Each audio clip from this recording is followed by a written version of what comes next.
Hello and welcome to 5 Frames From. Today I'm talking about the popular British sitcom Man Like Mobeen, which was first broadcast in 2017.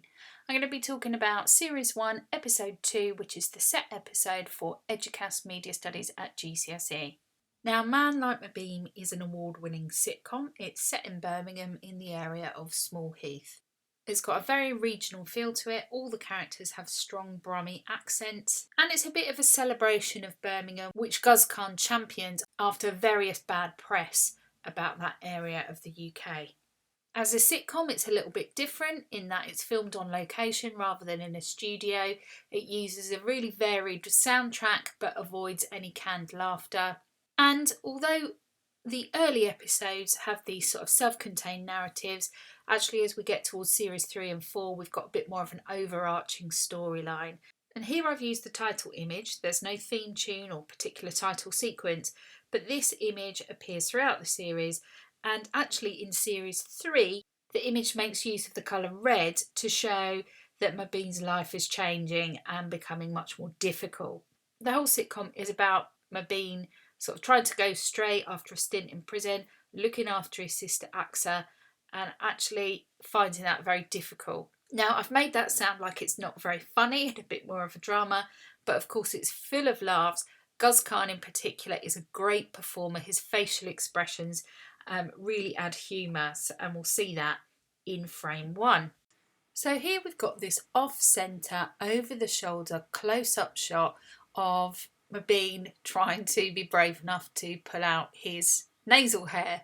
That situation allows him to pull all sorts of ridiculous faces in the mirror. He's also talking to himself in the mirror, trying to encourage himself to do it, but he just cannot face the pain. And this is episode 2 in the first season, so we're still getting to know Mobeen. And here we find out certain things about him. So firstly, he's obviously concerned about his appearance. And there are a lot of jokes about his appearance in this episode and other episodes, particularly his size. He's also someone who doesn't necessarily fulfil traditional sort of masculine stereotypes. Again, a lot of comedy is created which sort of questions his masculinity and the role that he plays within the household. This sequence is edited together using a series of jump cuts. So this allows us to see how many times Mobeen tries to pull the hair out. Now, we could argue that this is an intertextual reference. For example, we see a lot of sort of action heroes psyching themselves up through montage sequences, often talking to themselves in mirrors. And the one that springs to mind for me is Travis Bickle in Taxi Driver, where he has a whole conversation with himself in the mirror. And acknowledging that intertextual reference perhaps makes this scene even funnier, because the thing that Mobeen is psyching himself up to do is pull the hair out. So Mobeen is distracted from plucking his nasal hair by his sister Axa arriving home and shouting "Mobeen," which she often does. This is not quite a catchphrase, but if this were an older sitcom, it could well be. The reason why I've chosen this frame is because we can see the mise-en-scène really clearly. And this is not the sort of house that we would expect a young man in his 20s to be living in. We can see that their decoration is very traditional in its style. In the middle ground we can see items that signify domesticity. So Mobeen is clearly involved in sort of running the household and looking after Axa. This over-the-shoulder shot allows us to see Axa. We can see her in her school uniform, and that gives us a clear indication of her age and the age difference between them. Despite her being the younger member of the family, she's clearly the one who's in control in the house. When she shouts at Mobeen, he turns around really surprised, like a naughty schoolboy who's been found doing the wrong sort of things. This frame gives us an indication of the type of character that Axa is. I wouldn't say that she is a stereotypical troublesome teen. We don't see her doing lots of bad things or getting involved in loads of bad behaviour, but here the reason why she stood in the doorframe is because she's been sent home from school early because she got involved in a fight with some Year 11s, defending a Year 8 who was being bullied. So her actions that cause problems always seem to come from a good place, and it shows that she's able to make good moral decisions, knows right from wrong, and actually Mobeen is quite proud of that. So this is a sitcom, a situation comedy, and a lot of the situations that provide the comedy are to do with Mobeen's relationship with Axa and the way that he wants to look after her. So this episode in particular, he feels like Axa needs a mother figure, and so he tries to find a wife. However, like all sitcoms, nothing has really changed at the end of the episode, and we see Axa and Mobeen's friends all sat outside the house on the sofa, kind of reviewing the situation that's occurred during the episode. So for this frame, I've chosen the second of two scenes set in the supermarket. Both times Mobeen is going shopping, and again we see that he's very domesticated. In the first scene, Mobeen is alone. He tries out different items. He eats food. It's edited together in a montage using some jump cuts, using some camera movement. There's also some split screen in there when he kind of sees the cover of a magazine and he worries about what Axa is experiencing with boys at school. In this second scene, when he's at the supermarket, this time he's with Nate and 8. So this means there's lots of opportunity for comedy between the three of them. Part of that comedy comes from the different ways that he treats Nate and 8. So for example, 8 touches absolutely everything and gets told off for that. Whereas Nate, when he sees some chicken dinosaurs, Mobeen asks him if he wants to put them in the trolley. So he's much more of a father figure towards Nate and much more protective towards him, and that creates comedy. Again, in this scene, there's lots of camera movement with the camera tracking them down the aisle. In this shot, we've got a 3 shot with 8 almost off screen, perhaps symbolising his lower position within the group. The point to make here is that the filming of Man Like Mobeen is quite unconventional compared to older sitcoms. Older sitcoms didn't really shoot on location and they used quite formulaic camera setups, so we very rarely see lots of movement and cutting in the way that we do in these scenes. We certainly wouldn't have seen framing like this where one of our characters is practically off screen. This medium close-up allows us to see the mise-en-scène, although we have got shallow focus, so that is all out of focus, and it also allows us to see the 3 characters and hear the dialogue. We've got some intertextual references. 8 is talking about the truffle shuffle, which is a reference to the Goonies, and they also refer to 3 men and a baby when they're talking about the 3 of them living together and bringing up Axa.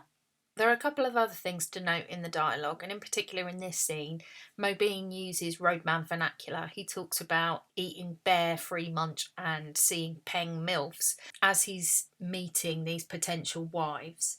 And this type of language that he uses frequently contrasts with the language that he uses for the older sort of uncles when he's being very respectful and using appropriate greetings. Also in the dialogue we have Mobeen explaining the difference between forced marriage and arranged marriage. And he explains this to Nate, who, like 8, isn't very clever, slightly more clever than 8 himself. But he's also explaining it to the audience who might have preconceived ideas about what it's like to be a British Asian and a Muslim. So, in my opinion, some of the funniest lines in the programme come from the scenes where Mobeen is with his various uncles. Uncle Shady, for example, has some killer lines, particularly talking about a white carpet being almost racistly white and suggesting that he would rather his daughter marry a suicide bomber than Mobeen. So there's some really harsh lines that are extremely funny. But here we've got Mobeen in a mid-shot, 2-shot with his uncle Habib. And Uncle Habib has got some terrible habits, like not washing his hands when he's going to the toilet. He makes jokes at Mobeen's expense here, suggesting that he is like Mary Poppins, so really reinforcing this idea of him being domesticated and lacking masculinity. Earlier in this episode, Mobeen refers to Uncle Habib as a dirty old man. So his version of masculinity is really quite toxic.